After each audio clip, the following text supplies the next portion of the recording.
Sel prokariotik adalah sel sederhana yang belum mempunyai membran inti, yang mana sebagian besar sel adalah uniseluler, namun ada juga yang multiseluler. Sedangkan sel eukariotik adalah sel yang memiliki struktur lebih modern dan kompleks dibandingkan sel prokariotik karena memiliki membran sel untuk melindungi inti sel. Selanjutnya yaitu reproduksi sel prokariotik, yaitu melalui pembelahan biner, tetapi ada juga sel prokariotik yang bereproduksi dengan tunas, di mana pembelahan biner genetik dimulai dengan menempelnya pada bahan genetik pada salah satu membran dari sel dewasa. Selanjutnya diikuti dengan proses sintetis DNA dan replikasi. Kemudian yaitu struktur prokariotik. Yang pertama yaitu dinding sel adalah lapisan luar yang melindungi keseluruhan sel.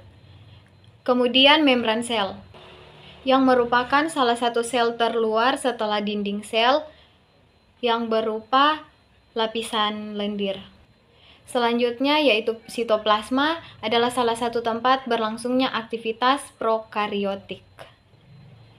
Selanjutnya yaitu ribosom, yaitu organel sel yang berbentuk butiran bulat yang tersusun atas protein dan RNA.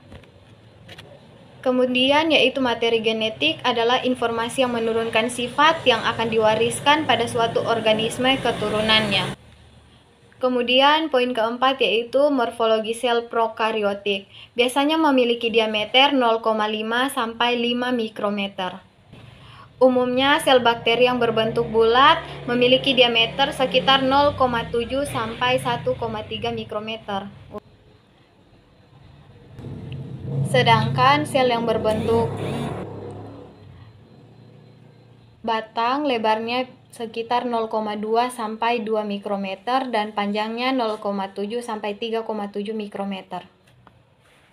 Habitat prokariotik biasanya hidup di lingkungan yang berair. Untuk beberapa archaea dan bakteri tumbuh di lingkungan yang ekstrim seperti salinitas tinggi dan suhu tinggi, di mana makhluk hidup seperti ini disebut ekstremofilia.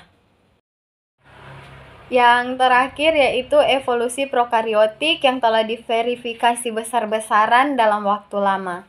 Metabolisme prokariotik jauh lebih bervariasi dibandingkan eukariotik, sehingga tercipta bermacam-macam tipe prokariotik. Misalnya di samping memakai fotosintesis atau senyawa organik sebagai energi, seperti halnya eukariotik.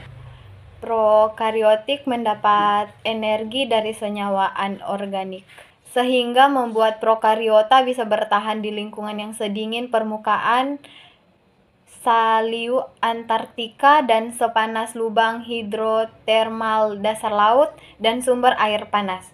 Sekian dan terima kasih.